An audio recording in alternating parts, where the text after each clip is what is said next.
Ponte.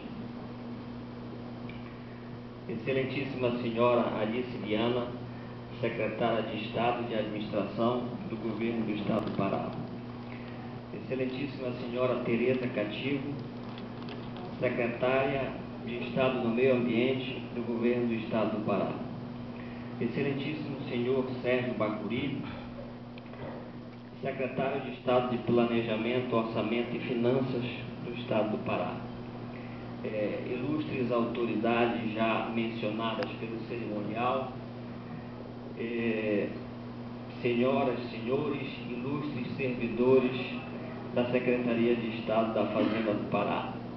Quero também saudar os ex-secretários da Fazenda aqui presentes, Jorge Alex Atias, Paulo Machado e Ruth Toste, agradecendo pelas suas presenças. Após 29 anos de trabalho no Ministério da Fazenda, inicio hoje uma nova fase da minha vida profissional, na mesma área tributária que sempre estive, mas num contexto e numa realidade diferente. Foi com surpresa que eu recebi o convite, o honroso convite do excelentíssimo governador Simão Jatene. Afinal, me encontrava fora do Pará e confesso que foi uma decisão pessoal bastante difícil. Fiquei dividido entre o trabalho que estava realizando, altamente instigante, motivador, cheio de desafios e com ótimas perspectivas para os próximos anos, e o retorno ao Pará para assumir a Secretaria da Fazenda, onde também teria uma missão com características semelhantes. Duas razões igualmente importantes acabaram por determinar minha opção. Primeiro, por acreditar no plano de trabalho do governador Simão Jatene, pela compreensão sobre as dificuldades, a situação de dificuldades que o Estado do Pará enfrenta e a necessidade de todos se engajarem no esforço coletivo para que essas sejam superadas e o Estado volte a encontrar o rumo do desenvolvimento que tanto precisa. Tenho plena consciência de que não será nada fácil. Aliás, os primeiros dias do governo e o conhecimento mais exato e preciso da realidade trazem a certeza de que é muito mais difícil do que imaginado inicialmente. Além da situação adversa encontrada, minhas dificuldades são maiores em função da área que atuamos. A tributação é realmente uma área sensível e com peculiaridades muito próprias. É um fato incontestável que a obrigação de pagar tributos tenha sido considerado pelo cidadão desde os tempos mais remotos como um fardo. Talvez principalmente por influências culturais, tendo em vista que o tributo era visto como um símbolo de dominação, onde os povos dominados eram obrigados a pagá-lo aos dominantes. Porém, desde que o homem se organizou em sociedade, o tributo é essencial e necessário para que o Estado possa suprir as necessidades básicas dos cidadãos. Não existem alternativas. Naturalmente, a tributação deve ser justa e harmonizada com a estrutura de renda dos cidadãos.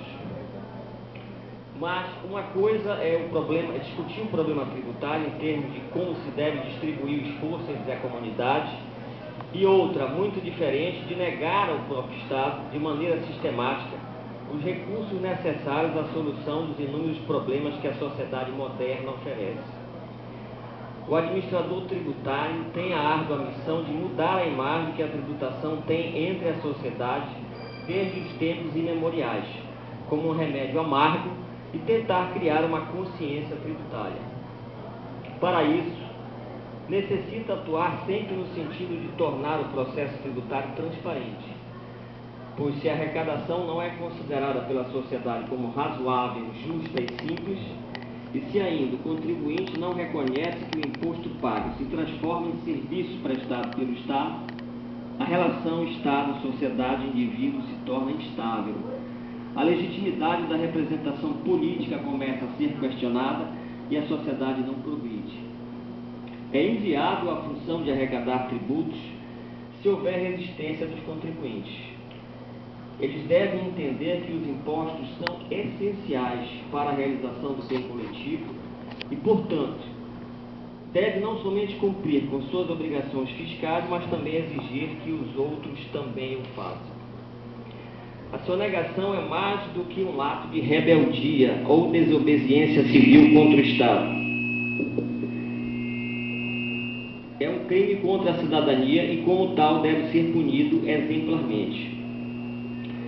Mas, afinal, o que devem fazer as administrações tributárias modernas para obter sucesso no enfrentamento desses desafios?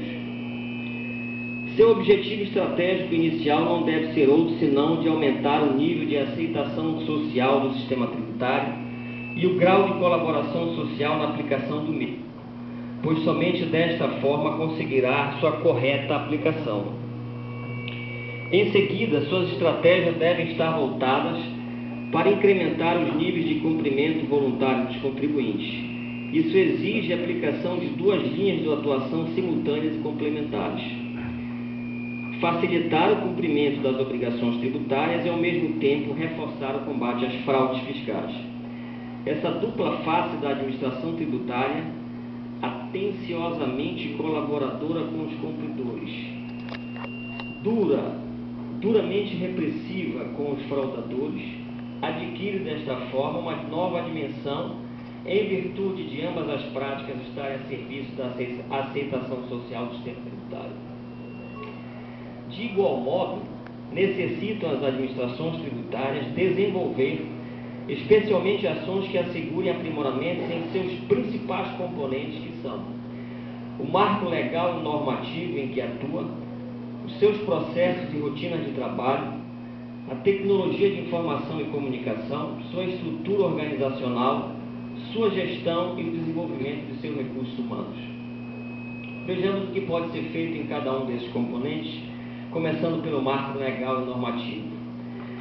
É dispensável justificar a necessidade de uma reforma tributária que vem sendo postergada há pelo menos 20 anos, e um dos principais problemas do nosso sistema tributário é indiscutivelmente a sua complexa e ineficiente tributação sobre o consumo, 6 tributos envolvendo os 3 níveis de governo. O grande desafio de sua necessária e urgente modernização é a construção de uma nova estrutura para a incidência sobre o valor agregado que concilie os interesses econômicos e políticos. A atual estrutura da tributação sobre o consumo tem gerado distorções e ineficiências econômicas, sobretudo setoriais, e contrariado os princípios elementares de tributação. O resultado disso é a complexidade excessiva, as práticas predatórias de guerra fiscal, a tributação cumulativa, a dificuldade de harmonização, distorção na tributação sobre o comércio exterior, dificuldade para administrar regras de origem e destino e elevado grau de evasão fiscal. Há inclusive países muito menos desenvolvidos do que o Brasil que dispõem de uma tributação sobre o consumo muito mais moderna e eficiente. A questão é de extrema importância porque a base de imposição sobre o consumo é a mais significativa fonte de receitas do país, representando em torno de 16% do nosso produto interno bruto e correspondendo a quase metade da arrecadação total dos 3 níveis de governo.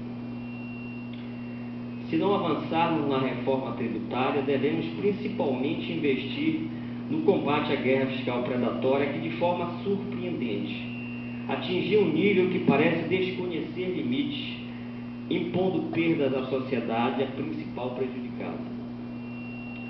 Não satisfeitos em adotar essa política danosa ao país, alguns estados, aproveitando a forte expansão do comércio exterior brasileiro, que passa por um momento muito especial de recorde sucessivo no seu fluxo de comércio, atingindo um montante de 400 bilhões de dólares em 2010, alguns estados, aproveitando disto, passaram a conceder incentivos ou benefícios fiscais sobre o fluxo de importações, privilegiando os produtos estrangeiros em detrimento da produção e do emprego nacionais. Essa nova face da guerra fiscal está provocando uma verdadeira explosão das importações. Há estados que apresentam um crescimento de 600% nos últimos 4 anos nas suas importações. Distorções no balanço de pagamentos e nas balanças comerciais estaduais, além de prejudicar as indústrias instaladas em outros estados brasileiros, que competem com mercadorias incentivadas feitas fora do país em um movimento de exportação de empregos. Numa reação legítima, alguns estados chegaram já a glosar créditos produzidos ilegalmente por importações e impostos de outros estados e destinados a contribuintes domiciliados em seus territórios. Essa nova face da guerra fiscal é um atentado aos interesses nacionais. Creio ser chegada a hora de discutirmos e propormos uma revisão imediata na Lei Complementar número 24, que deveria disciplinar os incentivos fiscais no âmbito do ICMS. Considero também inaceitável a concessão de incentivos fiscais para a extração dos recursos naturais que representam as maiores riquezas do Estado. Essa atividade não pode ser feita à custa de renúncia fiscal e sem que o Estado receba uma justa compensação pela extração desses recursos. Não obstante os indevidos incentivos fiscais, a comercialização dessas riquezas, predominantemente para o exterior, foi desonerada pela chamada Lei Candir de todos os tributos, e os estados, preponderantemente exportadores, como é o caso do Pará, ficam sem a devida compensação pela perda de receita e numa luta insana cada ano para tentar garantir alguma coisa no orçamento geral da União.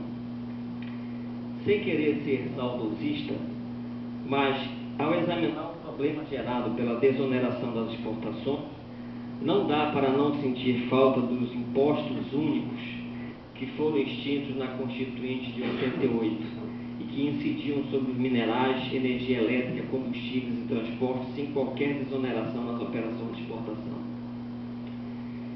Estimo que, caso eles não tivessem sido extintos, o Estado do Pará teria uma receita pelo menos 30% maior do que atualmente possui. Dá para nós imaginarmos o que poderia ser feito com um aporte adicional dessa magnitude em nosso Estado, onde há muito por fazer. No tocante aos incentivos federais, outra questão incômoda e prejudicial é que o Estado do Pará, à exceção dos incentivos administrados pela Sudão em imposto de renda, é uma verdadeira ilha cercada por estados que possuem incentivos para zonas francas e áreas de comércio. Além da desvantagem competitiva na atração de investimentos, esse isolamento ainda propicia a ocorrência de inúmeras fraudes no desvio de mercadorias desoneradas que se destinam aos estados vizinhos e que por aqui ficam causando prejuízos ao Pará. Devemos ficar atentos ainda a uma outra questão. A exemplo do que foi tentado na década de 90, observamos agora uma nova onda voltada para a implantação das chamadas Zonas de Processamento de Exportações, as ZPEs. Não sei se, diferentemente do que aconteceu na década passada, esse novo instrumento de incentivos fiscais vingará. Mas se realmente for adiante, o Estado do Pará não poderá ficar de fora, sob pena de aumentar mais ainda a sua desvantagem competitiva frente aos demais estados da região e os prejuízos decorrentes das inúmeras fraudes praticadas. Concluindo o árido tema dos incentivos fiscais, reafirmo que, a exemplo de outras vezes em que tive a oportunidade de falar sobre isto, estou convencido de que na nossa realidade não é adequado promover política de desenvolvimento através de incentivos fiscais por meio de desoneração tributária. Creio ser muito mais efetivo fazê-lo pela outra via, como praticado em diversos outros países através da política de gastos, com a criação de fundos regionais promotores de desenvolvimento que possam financiar projetos e onde somente os melhores projetos recebem recursos. Não sei ainda se a reforma tributária irá adiante ou se, a exemplo das tentativas anteriores, ficará pelo caminho. Mas creio ser necessário e urgente, principalmente pela realidade do nosso Estado, trazer ao debate um tema que já está na agenda de praticamente todos os países que já se conscientizaram para este problema. Trata-se da questão da imposição tributária ecológica, tributação verde, a denominada Green Tax, no termo original, ou expressões similares. A ideia surgiu da constatação de que, considerando a gravidade do problema do meio ambiente, e aqui está a nossa ilustre secretária do Meio Ambiente para atestar isto, Todas as políticas públicas e a sociedade devem operar em benefício da restauração do equilíbrio entre a humanidade e a natureza.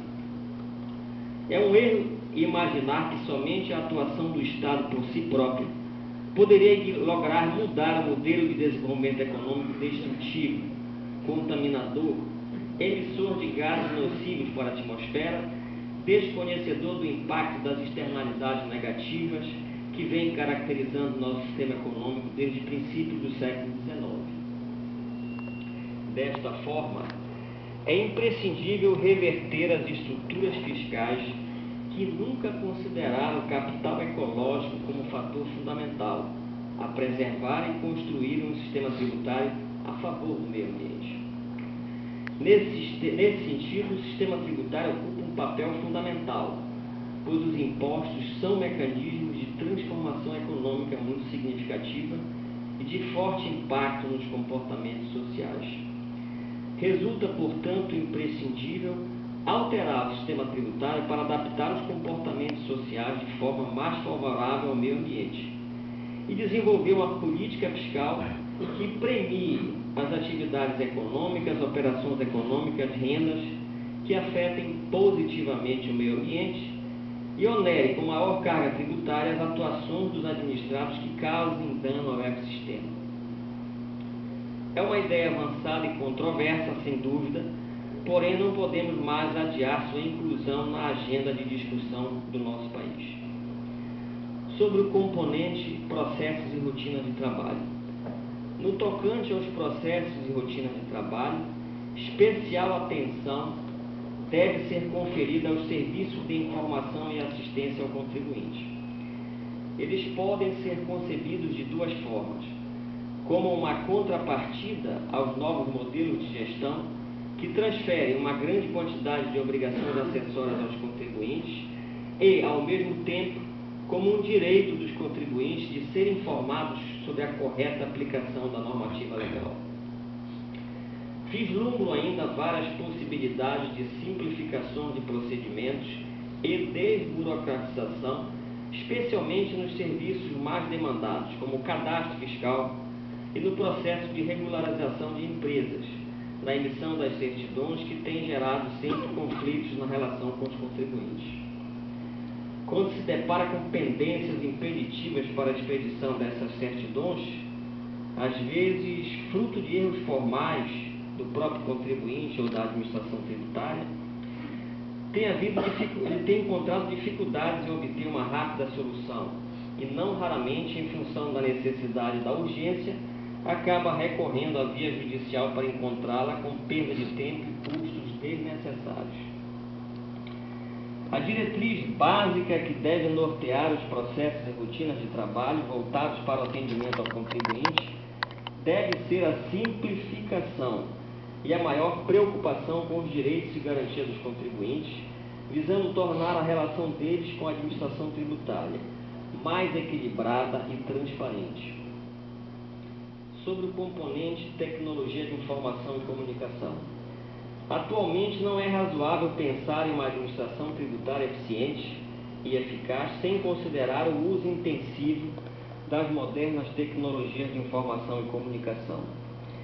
Elas oferecem um potencial imenso de melhoria em duas áreas críticas: relacionamento com os contribuintes e pesquisa e investigação para a fiscalização. Produzem ainda reflexos importantes nas estruturas, nos métodos e procedimentos de trabalho. Nesse aspecto, há dois projetos em curso de grande importância estratégica e que irão proporcionar uma verdadeira revolução no controle fiscal e nos quais necessitamos atribuir máxima prioridade nas suas implantações e consolidações. São eles a Nota Fiscal Eletrônica e o Sistema Público de Escrituração Digital, SPED. O projeto da Nota Fiscal Eletrônica tem como objetivo implantar um modelo nacional de documento fiscal eletrônico que substitua a emissão atual em papel e, além de simplificar as obrigações acessórias, pois poderá tornar dispensáveis inúmeras declarações, permitirá o acompanhamento em tempo real das operações comerciais pelo fisco. O projeto Sistema Público de Escrituração Digital consiste na implantação de um sistema unificado de recepção, tratamento, autenticação por certificação digital, armazenamento e compartilhamento com as administrações tributárias nos seus diversos níveis, de documentos e informações econômico-fiscais das pessoas jurídicas relativas a operações de compra e venda de mercadorias e serviços e que integram a sua escrituração contábil fiscal. Além das vantagens enumeradas, um aspecto realmente relevante desses dois projetos é a sua concepção e implantação participativa e integrada entre as várias administrações tributárias, o que permitirá um controle amplo das operações comerciais. Porém, há muitas outras possibilidades que o uso das tecnologias de informação e comunicação pode proporcionar. Se não vejamos. Primeiramente, o recurso da certificação digital já permite ampliar bastante os tipos de serviços que podem ser prestados através da rede, tornando cada vez mais desnecessário seu deslocamento e facilitando o atendimento de suas necessidades básicas. No combate às fraudes nos créditos fiscais. Tem sido uma preocupação crescente nas administrações tributárias que geram um imposto sobre valor agregado o aumento das fraudes relativas a deduções simuladas, nas quais são inseridos sujeitos passivos insolventes, inexistentes de fato ou de difícil localização. Os instrumentos usualmente utilizados para tentar impedir essas fraudes, como regimes de retenção, inversão do sujeito passivo, a criação de presunções legais para tornar responsável direto o adquirente que utilizou as deduções indevidas, entre outras, não têm propiciado resultados convincentes. Aproveitando o projeto da nota fiscal eletrônica, pretendo propor uma inovação na forma de combate a essas fraudes. Considerando que este problema decorre basicamente da diferença de tempo entre a geração do direito à dedução do imposto para o adquirente e a obrigação de declarar e pagar o tributo por parte do sujeito passivo gerador da dedução, sujeito passivo emissor, a solução que se vislumbra implica na utilização dos recursos tecnológicos para fazer desaparecer esse intervalo de tempo, eliminá-lo. Nesse contexto, será condição necessária e obrigatória para efetuar a emissão de uma nota fiscal eletrônica que o contribuinte emissor possua um crédito a favor do fisco, pelo qual seja respaldado individualmente o imposto que pretende emitir em cada documento fiscal. Importante ressaltar que, nesse esquema, o crédito que o sujeito passivo deve possuir como requisito para a emissão da nota fiscal poderá ser constituído por pagamentos realizados antecipadamente à operação comercial tributada, ou por deduções de imposto provenientes das aquisições de bens e serviços de seus fornecedores.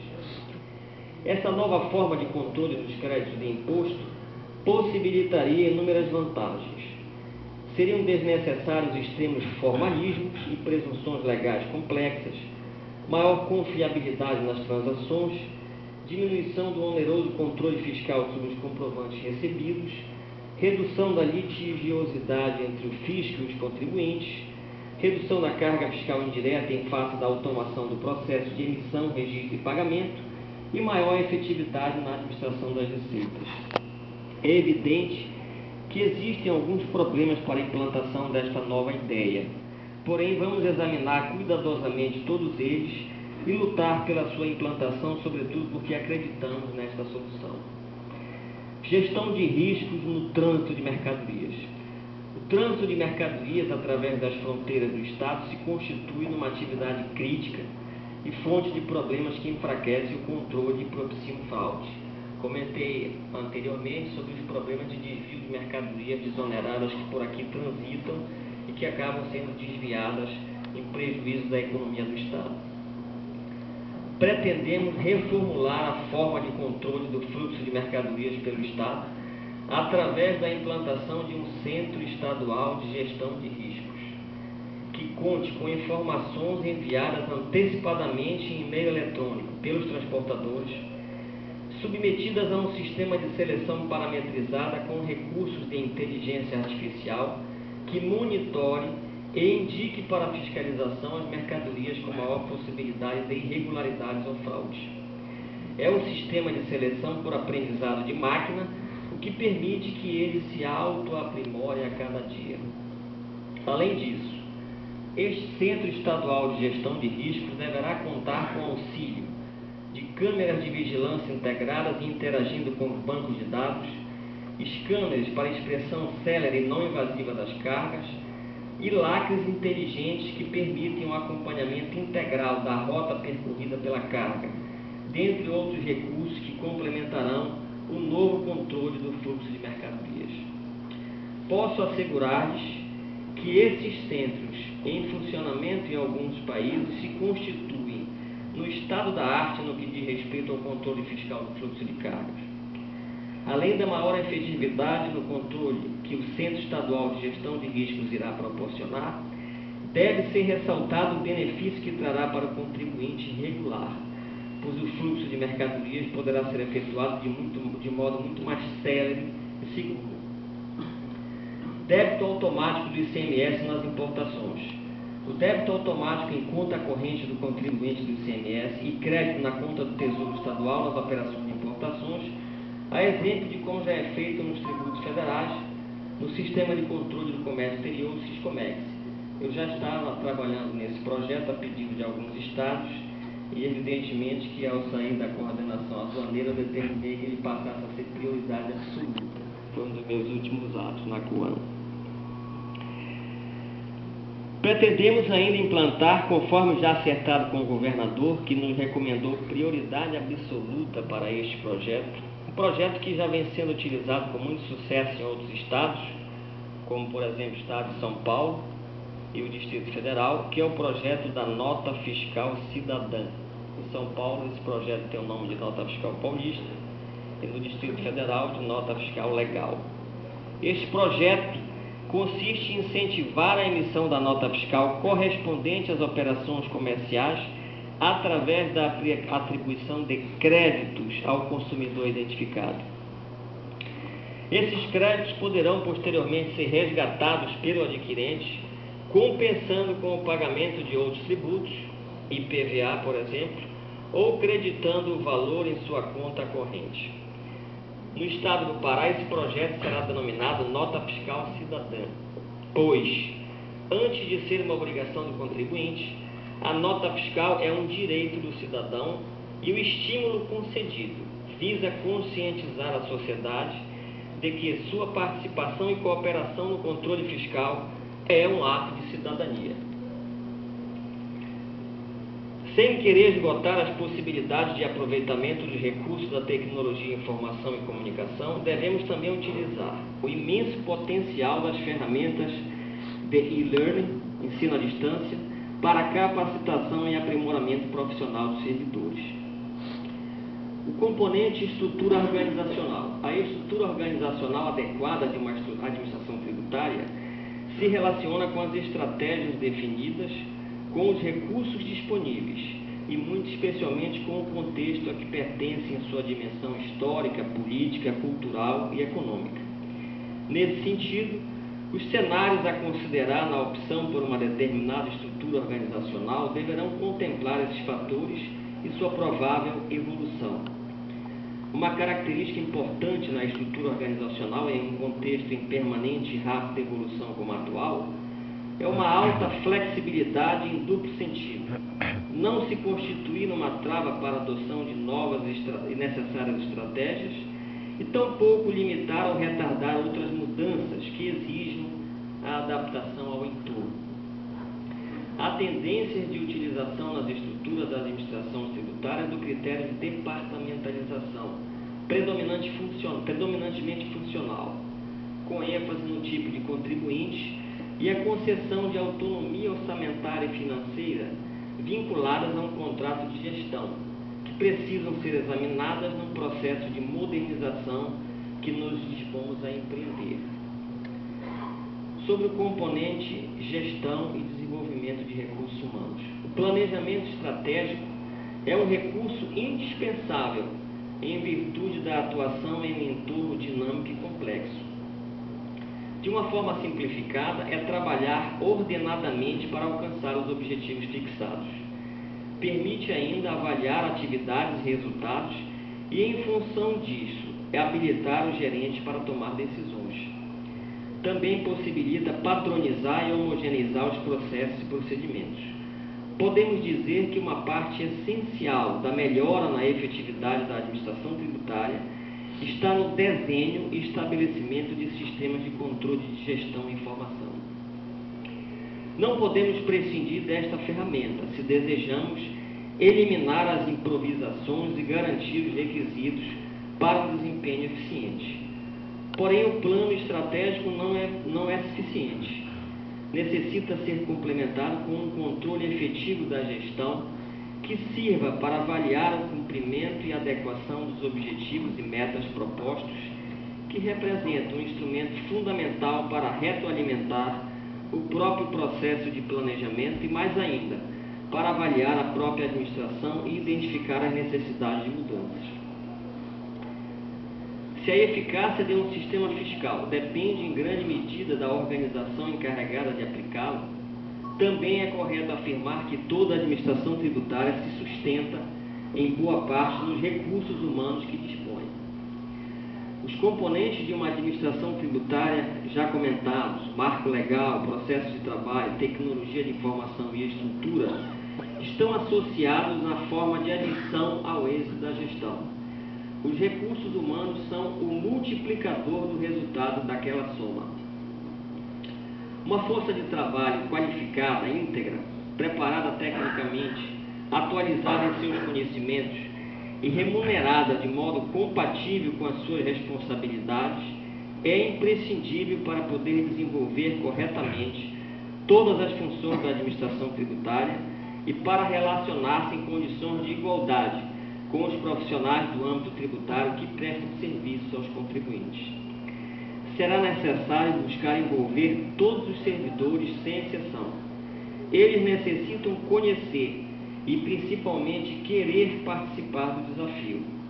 Para isso, vamos utilizar os relatórios de clima organizacional para mensurar a satisfação e o grau de compromisso. O desenvolvimento integral da organização passa necessariamente pela ênfase na profissionalização e nos valores éticos de seus recursos humanos. Para promover essa profissionalização dos recursos humanos, tanto no sentido da qualificação técnica como ética, devemos considerar diversos tipos de ações dentro de uma política que inclua aspectos tais como uma carreira estruturada, um sistema de remunerações e capacitação permanente. Contar com uma carreira estruturada significa garantir uma relação precisa de trabalho, baseada em normas de aplicação geral que minimizem os conflitos que possam afetar os interesses individuais da organização, consagrando-se a utilização de critérios e mecanismos baseados no mérito profissional e pessoal para o recrutamento, seleção e promoção dos servidores. No aspecto remuneração, é necessária uma política realista de retribuição e benefícios, pois a administração tributária precisa contar com profissionais altamente qualificados, cuja seleção e manutenção dependem disso. E para adequar-se a um ambiente que está em permanente evolução, necessitamos de um programa de capacitação permanente que utilize todos os recursos didáticos modernos para aprimorar a formação técnica, gerencial e comportamental dos servidores. As atividades de capacitação podem também se constituir em um instrumento para a propagação dos valores que devem integrar o ambiente organizacional, como são a ética e a integridade. Os aspectos éticos e a integridade são cruciais para uma administração tributária. O Banco Mundial assinala que, por ser um dos serviços públicos mais visíveis e interativos que presta um governo, a administração tributária desempenha um papel-chave na formação da percepção que tem o cidadão sobre a confiabilidade e a integridade do governo. A ética se converteu num tema de máxima prioridade e atravessou as fronteiras do indivíduo, passando a ser um atributo indispensável em uma organização. Assim, desde essa perspectiva, a administração tributária deve procurar aplicar o sistema tributário com igualdade, com critérios de justiça, neutralidade e equidade, quer dizer, desde uma perspectiva ética. Quando falamos de ética pública, a definimos como um conjunto de princípios morais ou normas de conduta que regem o comportamento dos servidores no domínio público. A promoção de uma conduta ética dos servidores se realiza através de mecanismos que incentivem essa conduta com a existência de um regime disciplinar específico, junto com procedimentos de uma corregedoria firme e atuante, que possibilite uma aplicação estrita e efetiva dessas normas e constituem meios necessários para evitar um ambiente de impunidade que propicie o descumprimento dos deveres dos servidores e a prática de atos antiéticos. Outra ênfase exclusiva deveremos conferir à ampliação do Programa Nacional de Educação Fiscal, que visa a construção de uma consciência voltada para o exercício da cidadania. O objetivo é propiciar a participação do cidadão no funcionamento e no aperfeiçoamento dos instrumentos de controle social e fiscal do Estado. Conduzido de forma ampla, participativa e integrada por órgãos das 3 esferas de governo, e visando alcançar a sociedade como um todo nos seus mais amplos e distintos segmentos, o Programa Nacional de Educação Fiscal tem conseguido avanços extraordinários e experiências exitosas de cidadania que nos animam a ampliá-lo e reforçá-lo. A nossa estrutura federativa e a interdependência dela decorrente, aliada a uma crescente complexidade das relações econômicas, determinam que a efetividade no controle das obrigações tributárias precisará cada vez mais, em maior medida, dos mecanismos de cooperação entre as administrações tributárias e outros órgãos com funções afins e ou complementares. Neste particular, pretendemos avançar bastante para implantar os convênios necessários com as administrações tributárias federal, estaduais e municipais e outros órgãos, não somente para um amplo e importante intercâmbio e compartilhamento de informações, mas também, principalmente, para fiscalizações conjuntas e simultâneas, operações ostensivas para a repressão à pirataria, contrafação, contrabando e ao descaminho, atividades conjuntas de pesquisa e investigações em diversas áreas e inúmeras outras formas de cooperação. É necessário também investir numa melhor estruturação da cobrança, em suas 2 fases, administrativa e executiva, e procurar incrementar os seus índices de liquidez. Para isso, é imperativo melhorar a estrutura e dotar a cobrança de instrumentos de coerção mais fortes. O débito inscrito em dívida ativa deverá ainda estar sujeito a um prévio processo de preparação, que abranja o arrolamento ou a cautelar fiscal. Precisamos seguir nesta direção. Finalmente, quero dizer às entidades representativas dos servidores, o Sindifisco, as FEPA e Sindifespa, que pretendo desenvolver uma relação construtiva, marcada pelo diálogo e discussão das ideias e a defesa das propostas comuns que visam o fortalecimento do nosso órgão e de seus servidores em benefício da sociedade. Desejo também conclamar todos os servidores da Secretaria da Fazenda do Pará a se engajarem nesta jornada que objetiva transformar a nossa Secretaria numa administração tributária modelo, que atue com integridade e imparcialidade através de uma estrita aplicação da lei, sem concessões ou favores decorrentes de interferências externas e aliada a um código de conduta ética exemplar, que conte com quadros gerenciais competentes, de excelência e selecionados exclusivamente na experiência e no mérito profissionais. E, finalmente, que conquiste a confiança dos contribuintes através de uma aplicação justa e transparente das políticas e leis fiscais e a prestação de um serviço de qualidade. O alcance de todos esses objetivos é o nosso grande desafio. Porém, essa é a minha proposta de trabalho e foi por isso que eu aceitei o convite para assumir a Secretaria da Fazenda.